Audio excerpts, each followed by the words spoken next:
When Ginger came in and saw all of us getting our hair and makeup done, she started to kind of back out and was like, I don't think I want to be part of this. Everything's embarrassing to Ginger. And so her sisters were talking her into this, that it was going to be fun and you're going to have fun. So just go with the flow. Enjoy. I don't know if I can do all this, but we'll see. She had fun, right? Yeah. She liked it. She's glad she did it.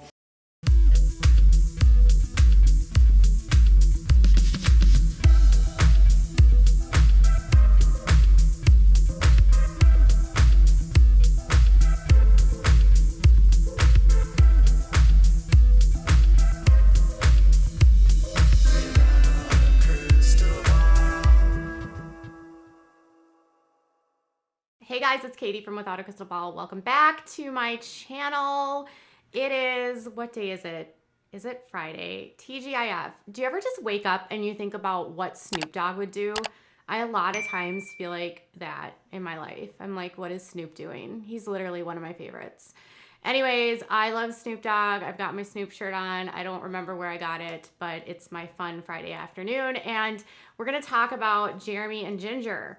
So there's been a lot in the news. They wrote a book and they've been doing some signings and some live streams and talking to the media. Yesterday, they actually did an interview with Today Parent and talked with them about how they found out about everything that went down with Josh. Ginger touched on the world finding out about what happened to her in her book. Also talked about some of the things that she experienced in her childhood with being a public figure and some anxieties that she was dealing with, and has struggled with anxiety on her Instagram, has talked about it quite a bit. If you follow my channel, you know that we talk about that. Jeremy and Ginger actually claim that they found out basically like the rest of the world, and they found out in real time, like the rest of us, what was going on with Josh. And Jeremy and Ginger, who are now in California, apparently want nothing to do with this. They are not connected to this. They don't want to be affiliated with this. They are in their own world, in their own life. But Jeremy did say in a statement in this interview, when they asked him about how they found out or how they felt given the news and the gravity of what had happened, Jeremy said this: nothing can prepare someone to receive news like that. Like everyone else, we are absolutely horrified and we want to see justice carried out. And we just want to say that we are grateful for the authorities who work tirelessly to end child abuse here and around the world.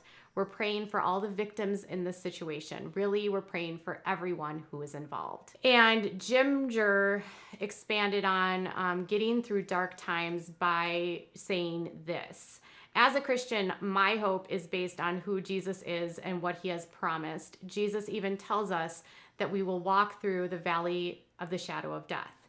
So it's no surprise that this world is full of darkness, but it is the light of Christ and his word that gives us joy, peace, and security. She also said that she loves being a mom, and it's the favorite thing about her life.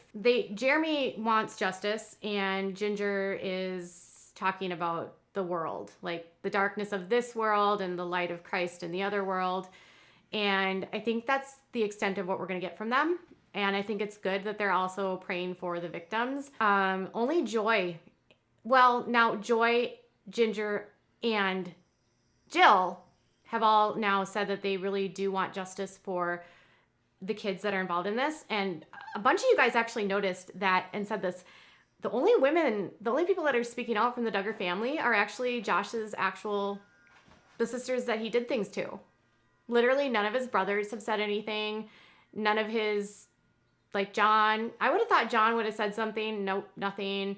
Nothing from Joseph, nothing from Josiah, nothing from Jed, nothing from Jeremiah. It makes me wonder, like, why are the brothers so quiet? Why aren't they saying something? Do they feel like they can't say something? Is Jim Bob in their ear?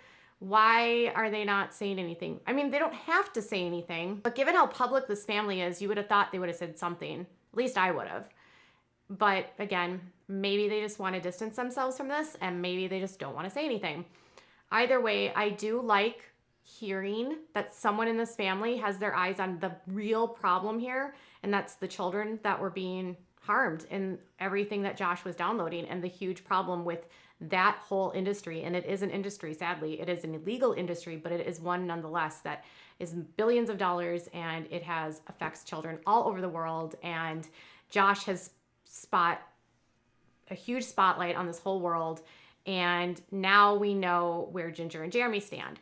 Now, something I wanted to talk to you guys about was Jinger in her book opened up about some things that she experienced as a child. And I thought this was interesting, given now what we know about Josh and everything that we have, we're learning about him. And we don't know to the extent of what actually happened to his sisters. We don't know to the extent of what actually occurred, because Jim Bob and Josh and the whole family have not been forthcoming. And let's be honest, they don't have to be forthcoming. They don't have to tell us every single detail, but I think they do leave us some clues. And in her book, which was in the chapter called Difference, this is what she wrote. I was 12 when I began waking in the middle of the night. Sometimes it was because of a bad dream or a thunderstorm, which were common in Arkansas in springtime.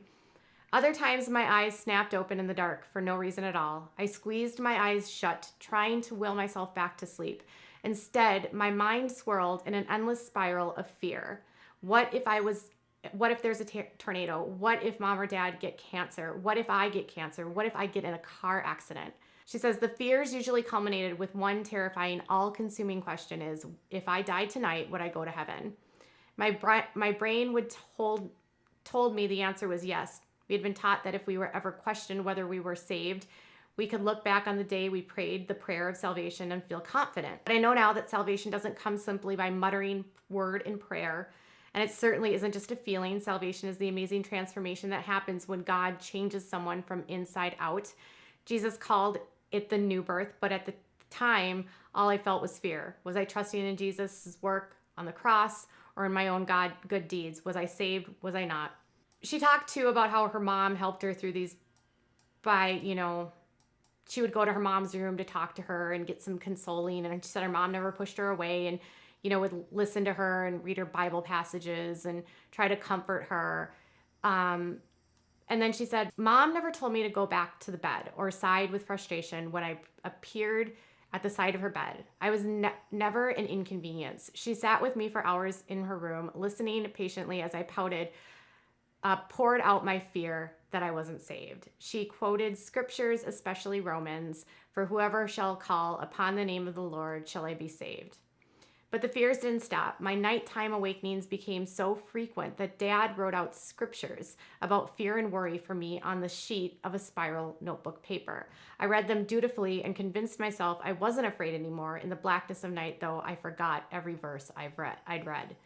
During the day, fears endlessly scrolled through my mind. I worried and constantly about whether people liked me or what they thought of me, or if that thing I said sounded stupid. I felt constantly driven to be perfect, the perfect daughter, the perfect sister, the perfect friend, the perfect Christian. I wanted Mom and Dad to think well of me, and one mistake was enough to devastate me. Oh, I failed, I thought over and over. I told myself my thoughts were normal. I was a people pleaser. All teenagers worry about things.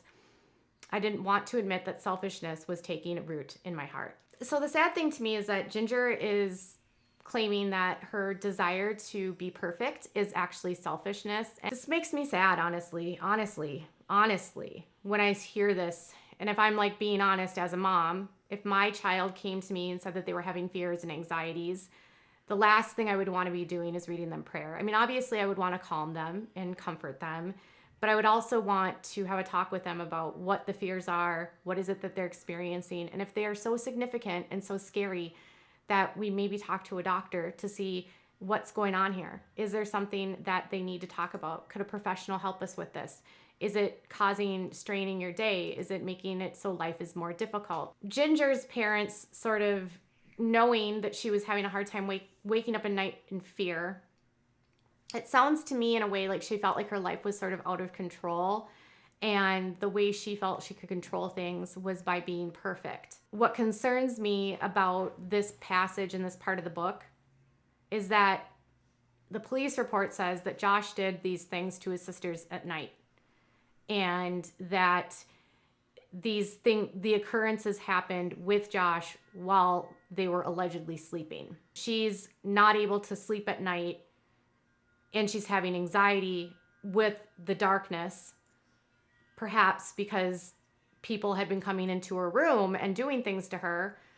And I wonder if her parents ever put that together, or if they were too busy worrying about what Josh was doing and trying to correct him to become the next Messiah of, the governor of Arkansas, or whatever it was that they wanted Josh to do. You start to realize that these girls probably didn't get the right help.